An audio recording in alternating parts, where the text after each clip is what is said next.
Happy game day, Sun Devil fans. It's time to talk Arizona State Sun Devils taking on the Utah Utes tonight. Here's a game preview provided to you by the Locked On Sun Devils podcast.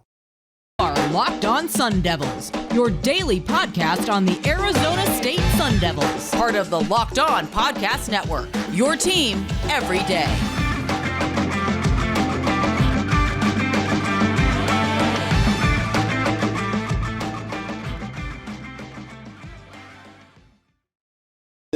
Hello, and welcome to the Locked On Sun Devils podcast. My name is Richie Bradshaw. I will be your guide for everything Arizona State Sun Devils. Thank you guys so much for making us your first listen of the day. Remember, the podcast is free and available on all platforms, including YouTube. If you would like to check us out in a visual platform, of course, where we do get your podcast, make sure you hit like and subscribe, and also turn on those notifications so you get an update every time we post new content, which is Monday through Friday. To stay in touch with all the content, make sure you're following me on Twitter. You can find me at RichieBrads36, and you can find the podcast while you're on Twitter as well at LO_Sun Devils. But follow both, stay in touch with everything going on with the podcast, and stay in touch with everything Sun Devils all the time. It is game day as of this being released. Arizona State is taking on the number 13 Utah Utes in Tempe tonight. There's been a lot of change this week. It's a new head coach. Herm Edwards is gone. Sean Aguano, the running back coach, has been promoted to interim head coach. The offense may be completely different now. The defense may be completely different now. This is a lot of unknown territory for Arizona State now. Is that a bad thing? Not necessarily. Should it bring us comfort? I don't know yet. It's going to be a very telling week, though, regardless of the outcome, because this is, on paper, an unwinnable game. Utah is the reigning Pac-12 champions. They should have another clear shot and clear path right back to the Pac-12 championship game, whether it's against USC or Oregon or Washington or anyone else who could surprise. But as of right now, this is Utah's conference to lose. And with opening conference play against Arizona State, a team that has like a low-key, pretty decent rivalry, this should be an easy coast win for them. The problem is Arizona State is not going to feel the same way. You've heard all week, these student athletes, they are so determined to prove everyone wrong. They are so done with all the topics, all the conversation, all the negativity surrounding this team. They're ready to prove their worth to the rest of college football, to the fans, to the students, to the alumni, to the boosters, to the world. Arizona State Sun Devils football is so determined to silence its doubters. And I'm here for it. So what we're going to do today is just like what we've done all year so far. We're going to go over Kuithe's victory on offense, followed by defense. And then in the last segment, I got a focus player, I got some bold predictions, and I got a final score for you guys. So let's go ahead and start taking a look at the offense. 3 keys to victory. First one, fairly simple. Again, this is something that you could say every week. But it is even more vital this week because of how much you have struggled previously. First key, get in the end zone. It is that simple. You cannot settle for field goals. You cannot punt the ball away when you're in opposing territory. You cannot stall out and get 3 and outs. I'm not saying you need to score a touchdown on every single possession, because if you have 7 possessions, you have 7 touchdowns, it's 49 points. And that's a lot of points on a defense as good as Utah's. That is not going to happen. Guarantee it. Certified, put a stamp on it. ASU will not score 7 touchdowns on 7 drives against Utah. And if you're betting money on that, then you're throwing it away. I don't care if it's a penny. That is a penny wasted. With that being said, Arizona State needs to find their way into the end zone more often than not, even if that's 3 times. Because if your defense can step up and hold Utah to 2 touchdowns or even 3 touchdowns and you kick a couple field goals, that's what's going to be important here. This was something that was missing when they played number 11 Oklahoma State in Stillwater. The defense stepped up. The offense even moved the ball well occasionally. There were a few good drives, particularly the opening drive. After you got that 3 and out, you went right down the field, and what happened? You had to settle for a field goal. You stalled out inside the 10-yard line. That cannot happen, especially against a Utah Utes defense like this. So you need to get into the end zone. 3 points is not going to be acceptable on every drive. If you get it, a few times, great. That's awesome. But at the end of the day, if you have to kick 4 field goals and you only score 1 touchdown, that's a failure on offense. I'm sorry, it is. Like, it's awesome for Carter Brown, who's having a great freshman year. He's only missed 1 field goal attempt. Other than that, Carter Brown has been perfect. So it'd be great to see Carter Brown continue to pad those stats and put up one of the best kicking seasons Arizona State has had since Zane Gonzalez left. But you need to get in the end zone in this game. Again, like I started off this conversation, of course, this is a goal every week. This is more important than before because you need to prove that you're capable of doing this. Second step here, power run and control the clock. You need to control time of possession in this game. It can be an overrated stat. It will not be an overrated stat in this game. You need to find a way to have the ball for the majority of the time. I am telling you right now, shoot for 35 minutes. That should be your goal. Try and get 35 minutes of possession. That is a lot of time on your hands. 40 is probably completely unreachable. 35 is probably unreachable. But set that goal for yourself and try to get to 35 minutes of possession time. If Arizona State controls the ball for 35 minutes, short of Utah having like 3 play drives where they just go right down the field, I'm going to feel pretty good about Arizona State's chances to pull off an upset here. It is going to be entirely predicated on whether or not you're going to be able to keep your defense rested on the field or not. That, again, this was a problem against Oklahoma State, is your offense just gave your defense no chance. I'm pretty sure Arizona State even had longer time of possession, but the problem with that is it came towards the end of the game. Arizona State was stalling out on offense consistently, and then Oklahoma State would come in and drive right down the field, whether it was a 5-play drive or a 12-play drive. Oklahoma State had no resistance, even against a good defensive performance. So in this instance, you absolutely need to control the clock. It's going to be so pivotal to keep that defense rested, to put points up on the board, and keep that offense off the field. Finally, the last thing, key to victory here, simplify the offense and don't get cute. This is not the week to get cute. This is the number 13 team in the nation. This is the reigning Pac-12 champs. This is your first interconference game of the year. You need to set a precedent right now. You need to look at this game and say there is no room for error. There is no room for us to get cute. We need to execute a game plan. We need to execute it at a top level. We can't be messing around in this game, because if you do mess around, you're going to lose. I promise you.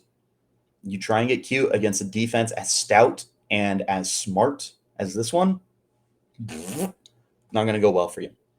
You need to execute. And the best way to do that is just make the offense simple. And maybe unpopular, don't take the deep shot. Like, it hasn't clicked for you so far. This is definitely not the game to try and force it. I think what you need to do, like I said previously, power run. Valladay is a stud. He's proven to be a great running back this year and is firmly in the conversation for the Doak Walker Award. He truly is. So I was looking earlier on our YouTube live. He's like 13th in the nation or something like that. But he's been consistent in every game. 100 yards and a touchdown in all 3 games so far. If he can find a way to continue that kind of consistency, he's going to get a lot of recognition as one of the best backs in the country. That's what you need to do, is you need to let your offense run through Valladay. And then you need to allow Emory Jones take the shackles off him and let him move with his legs. Just run the you-know-what out of the football. Allow Arizona State to deflate it, control the game clock, and hopefully tire out that defense enough to get into the end zone. All these things go with each other. You make this offense as simple as possible. The way you do that, you run the heck out of the football. Hopefully, you allow Emory Jones a little more opportunity to run and finish your drives with touchdowns. That's how you're going to win this game offensively. We're going to go ahead and talk about how to win the game defensively in just a moment. But first, I have to talk to you about our friends over at Underdog. So this episode is brought to you by Underdog Fantasy, the easiest place to spice up college football this season. It's about as easy as it gets, guys, and I can't recommend it enough. Right now, the way it's going to work is you take a look at some over-under predictions for some players, pick the over, pick the under. It's that simple. And my pick 'em for this weekend, I like UNC's quarterback Drake May higher than 254 and a half passing yards against Notre Dame. I like Notre Dame starter Drew Pine lower than 217 and a half passing yards. And I like Louisville's quarterback Malik Cunningham over 95 and a half rushing yards against UCF. If you guys watch Malik Cunningham, that guy is a dynamic runner. So go in and make your own picks. Don't just take my advice. It's easy to play and it's available in over 30 states. Just pick between 2 and 5 players across any team, not just Arizona State. You don't need to limit yourself to Sun Devils, and decide if they want or if they will finish higher or lower. One of the easiest fantasy games to play, and you can win cold hard cash in a single game. If you go and sign up right now and use the promo code locked on, one word, no spaces, locked on, Underdog will double your first deposit up to $100. So you deposit $100 and you get $100. Go to underdogfantasy.com or find the Underdog Fantasy app in the App Store or the Google Play Store. That's Underdog Fantasy, promo code locked on as one word. Get in on college football's pick'em action today by going to Underdog Fantasy now. You guys know it. This podcast is free and available on all platforms, and appreciate your listen. Back into our conversation. Look at the defensive side of the ball. There is one thing that stands out more than anything else. When I'm looking at Utah, it's those tight ends. Brant Keithy and Dalton Kincaid. Those two are absolute animals. Between the two of them, they have 29 catches. They have well over 300 yards, pretty darn close to 400. They have 5 touchdowns. Take that out of the 63 receptions for the team. They have 29 of them. So they got almost half of the receptions. They have almost 400 yards out of 792 passing yards. Again, almost half. And they got 5 of the 9 touchdowns. That's more than half. All the production for this team is going through Brant Keithy and through Dalton Kincaid. And they're both incredibly talented tight ends. For what it's worth, they're both going to be draft eligible. Or you know what, Keithy is eligible. They're both going to be draft eligible, so I'm curious what their stock's going to look like because of how good they are at this game. But this is the first thing for how you're going to win this game defensively. You have to stop them. Now, that's pretty much impossible. So when I say stop, I more or less mean contain them. You're not stopping these two. ASU has been so susceptible to the tight end for God knows how long. And they got torn up by Keithy and Kincaid last year. I think Kincaid had 2 touchdowns on us, and I believe Keithy had a bunch of yards. I'm not willing to commit to whatever the number was, but they're both very, very good. And Arizona State is going to struggle to cover these guys, just like any team would. So that's not me slandering Merlin Robertson and Kyle and Connor Soley and the rest of the linebackers and the safeties. This is simply like no team in college football can lock both these guys up. You can maybe shut down one of them. The other's going to expose you. Worst case scenario is they both kick your butt.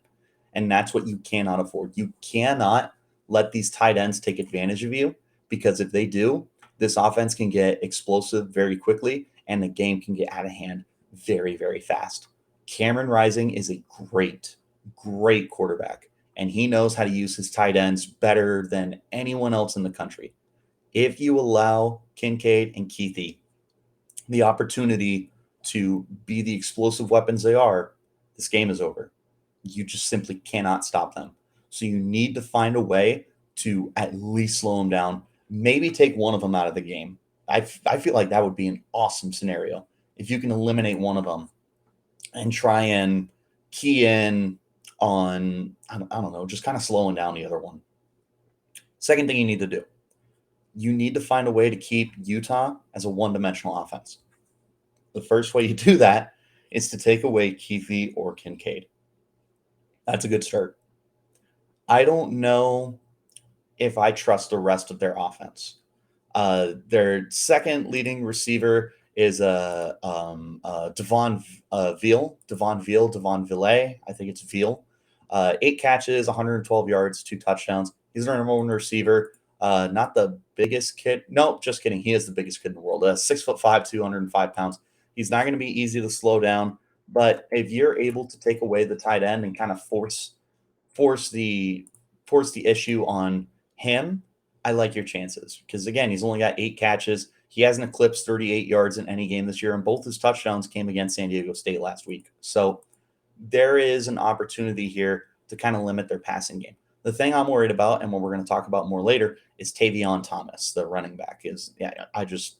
I think he is one of the best backs in the Pac-12, and he's done nothing but prove it in every game this year. He's a big bully back too. Dude, 6'2", almost 240 pounds. He's going to punish you, and he's going to wear you out, and he's going to make it a long, long 60 minutes on you. It's going to be a rough evening for Arizona State Sun Devils. But if you are able to limit one of the tight ends, and you can find a way to stuff the box and slow down Tavion Thomas, you can make it so that Cameron Rising is forced to, like 2 targets. If you can take away one of the tight ends, force him to look at Veal and the rest of the guys, you got to find a way to take away the run game as well. How about this? Just take away the run game. If you can find a way to just keep Tavion completely contained and force Cameron Rising to pass the whole game, that's a great step for you, because that makes it a lot easier to game plan against an offense that has a lot of variety to it. That Utah plays smash mouth football. This is not going to be an easy game by any stretch of the imagination.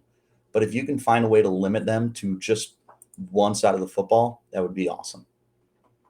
Finally, extra opportunities for the offense. This is the same thing I threw out during the Oklahoma State game, and I'm going to echo it here.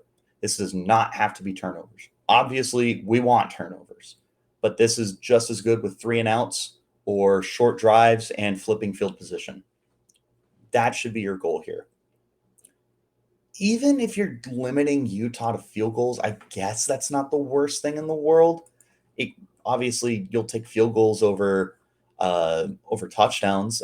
For what it's worth, their kicker, Jordan Noyes, I think is how you say that, has only kicked 3 field goals this year. Now, granted, he's made all 3 of them, and his longest is from 43. But nonetheless, I mean, you just need to find a way to give Utah as little wiggle room as possible. Try not to let them get past midfield on like consecutive drives. Slow them down as much as you can. You also need to find a way to give your team extra possessions. And again, I'm not just referring to turnovers. I'm talking about 3 and outs. I'm talking about, again, like not allowing them to get into your own territory and forcing Utah to punt. These are what I consider extra opportunities for you. You need to find a way to generate as many of those as possible on defense. Give your offense more opportunities. And again, it goes back to the offense of power run, control the clock. Essentially, I want you to try the Oklahoma State game plan, sort of, but make it effective this time. So with Oklahoma State, I feel like they were trying to force a square peg into a round hole, and that just was not going to work. In this case, if you try and do the same thing of like stubbornness, then you're going to lose. That was the problem with Oklahoma State. You were too stubborn to adjust. Try and make it as simple as possible. If you have to get away from it, I don't trust you to win, but at least go out swinging. So again, for the defense, you got to find a way to stop these tight ends. You got to try and limit Utah to a one-dimensional offense, and you got to give your offense some extra opportunities. One more break. When we come back, we're going to break down my bold predictions as well as a final score for this game. Locked On Sun Devils right now. Guys, make sure that you're checking out the Locked On Pac-12 podcast hosted by my good friend Spencer McLaughlin. Get all your Pac-12 news in 30 minutes or less and stay in touch with everything going on in the Conference of Champions. Don't just limit yourself to Sun Devils news. Make sure that you're up to date on the other 11 rivals that the Sun Devils have in the Pac-12, free and available on all platforms, plus your boys on there at least once a week. So make sure you go and check out Locked On Pac-12. All right, first thing I want to go over, my highlighted player of the game. I actually went with Tavion Thomas instead of one of the 2 tight ends. Now, the reason why is because I believe if you can eliminate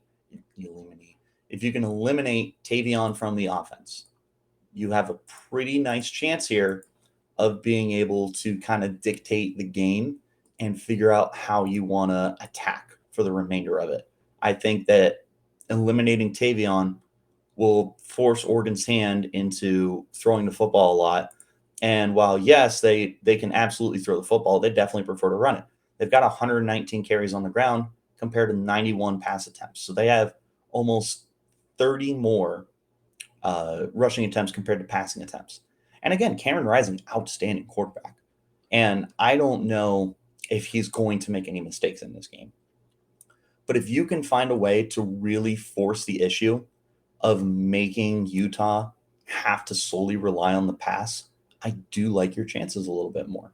As long as you can find a way to slow down those stupid tight ends.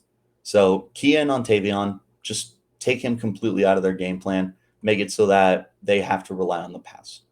Bold prediction time, 2 on offense, 2 on defense, and then I got a final score for you. First one, offensively, Emory Jones will eclipse his current rushing total in the year, which is 38 yards, and top his single game total of the year, which is 48 yards. So I'm thinking he gets 49 and a half or more. I'm thinking this could be a 50, maybe even a 60-yard rushing game for Emory. And the reason why I'm banking on that is because I truly believe that Sean Aguano is not going to hold back the role that Emory Jones should be having for this offense. I think he's going to allow him to be creative with his legs, design up some more RPOs, some bootlegs and rollouts, get Emory more comfortable, let him use his best asset, which is being on the run. Emory can be a good pocket passer. He has shown that capability both at Arizona State and Florida. But when he's at his best, it's when he's allowed to move. Give him that opportunity. I'm thinking they do. And I'm thinking that they're going to allow Emory to be a little more, what's the word I'm looking for? I can't think of the word I'm looking for. It'll allow him to be more comfortable, though, and perhaps get him into a situation where he is happy to run the football. So, because against NAU, he did a good job. He ran 10 times, turned it into a little over 50 yards. He did have a sack that brought him down to 48. Oklahoma State, he couldn't get anything going on the ground. He was sacked 3 times. He only had one carry, like one positive carry, really, to kind of save himself. And then last week, he didn't get sacked any times, but he only had 7 rushing yards on 3 carries. He did get in the end zone. He's been in the end zone 3 times this year on the ground. He is entirely capable of taking over a game with his legs. Allow him to do that. Second bold prediction, Valladay's 100-yard streak will end, but he will continue his touchdown streak. I want to see both continue going, obviously. What Valladay has done this year has been outstanding. He has been everything you needed considering you lost Rashad White and Daniel Chip Ngata. Or not Ngata. Goodness gracious. We have Daniel Ngata. Diamante Chip Trayanum. When you lose those two between Chip and Rashad, that's really tough to overcome. Ngata has been massive for this team. Valladay has been a godsend. He's been everything and a bag of chips for you. So you're going to lean on him again.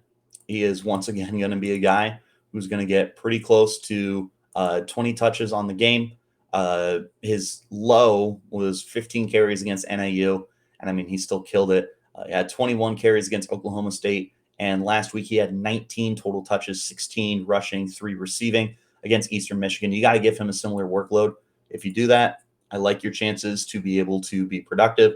I don't know if the yards are going to be there, but I am more than willing to bet that he's going to get in the end zone for you.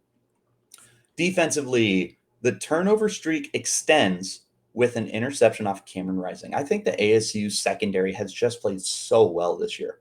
And yes, I understand that of the 4 picks, 2 of them have come from Kyle Sully. And I am not going to count Sully out of getting another pick with the way he's been playing in coverage this year. But I do think that Arizona State will be able to throw Cameron Rising off his rhythm a little bit if the pass rush continues to take a step forward. And I think that could cause Cameron Rising to make a bad decision, which again, he doesn't make many of them, which is what makes this a very, very bold prediction. He's got 1 interception on the year. It came in week 1 against Florida on a pass that he doesn't make 99 out of 100 times. It was a total fluke for Florida to get, but, a win's a win and a pick is a pick. I do think Arizona State is going to find a way to generate a turnover in this game. Final bold prediction. I don't like this one. Brant, Keithy, and Dalton Kincaid are going to combine for 150 yards and 3 touchdowns. Again, I put in my template for how to win this game that you need to control those tight ends. I just don't know that you can. They tore you up last year. I don't know. I don't see a reason why they're not going to do the same thing this year with all of the circumstances that are piling up against Arizona State. Is going to be potentially a new look defense, regardless of the fact it's the same coordinators, guys. I know, okay? I know Glenn Thomas is still the offense coordinator. I know Donnie Henderson's still the defense coordinator. You cannot convince me that their schemes are not going to change up even a little bit with a new head coach now. Cannot convince me. So I'm curious how the defense is going to adjust. And if they are struggling, which I anticipate they will, and that's not on them. It's one of those things where it's just part of getting comfortable in a new scheme. But if that's the case, then these tight ends are going to eat them up. Like, I don't want that to be the case. It's probably going to happen. Final score prediction. Again, I don't like this because I don't like picking against my team, but I do have Utah over Arizona State pretty convincingly. I do have them final score 38-17 in favor of Utah. I really see this game going one of two ways. The first way, it's a blowout, which is 20 or more. And that's what I have here is Utah wins by 21 points. I think it's either a blowout or Arizona State keeps it within one possession. And I mean like close, like 7 or less points. I do not see anything in between. I don't see Arizona State blowing out Utah. I don't see Utah winning like a comfortable 10 points or something. I think Arizona State is either going to give Utah absolute hell and get themselves a heck of a moral victory, or they're just going to be caught with their pants around their legs and they're going to get spanked. Either way, we can't be mad at whatever kind of production they end up giving us, because this is just a lot of expectations to be placing on a team that's going through so much change right now. Accept what it's going to be. Go into it as Zendaya from Spider-Man No Way Home said. Expect to be disappointed, and you'll never be disappointed. I'm hoping for a win. I'm not actively rooting against my guys. I'm just trying to be realistic. That being said, that is going to end this edition of the Locked On Sun Devils podcast. So, thank you guys, as always, for making us your first listen of the day. Free and available on all platforms, including YouTube. If you want to check us out in that visual platform, of course, wherever you do get your podcast, though, hit like and subscribe. And make sure that you turn on notifications so you get an update every time we post new content, which is typically Monday through Friday. But in the case of this week, we had a podcast every single day. Also, we go live every Friday at 5 p.m. Arizona time, which right now is Pacific. Eventually, it's going to be Mountain time again. But Arizona time, 5 p.m. on Fridays. Make sure that you come in. I typically stay a little over an hour. We just have good conversations, so definitely tune in. Also, always be submitting your questions for Arizona State's, or not Arizona State's, Locked On Sun Devils mailbag Q&A that we do on Thursdays. So lots of stuff for you guys to do to make sure that you're staying in touch with all the content. One more thing I'm going to ask of you guys, if you're on Twitter, go ahead and follow me at Richie Bradshaw36 and follow the podcast as well at LO_Sun Devils. Stay in touch with all the content and stay in touch with everything else we got going on. Until next time, guys, you keep it locked right here on Locked On Sun Devils.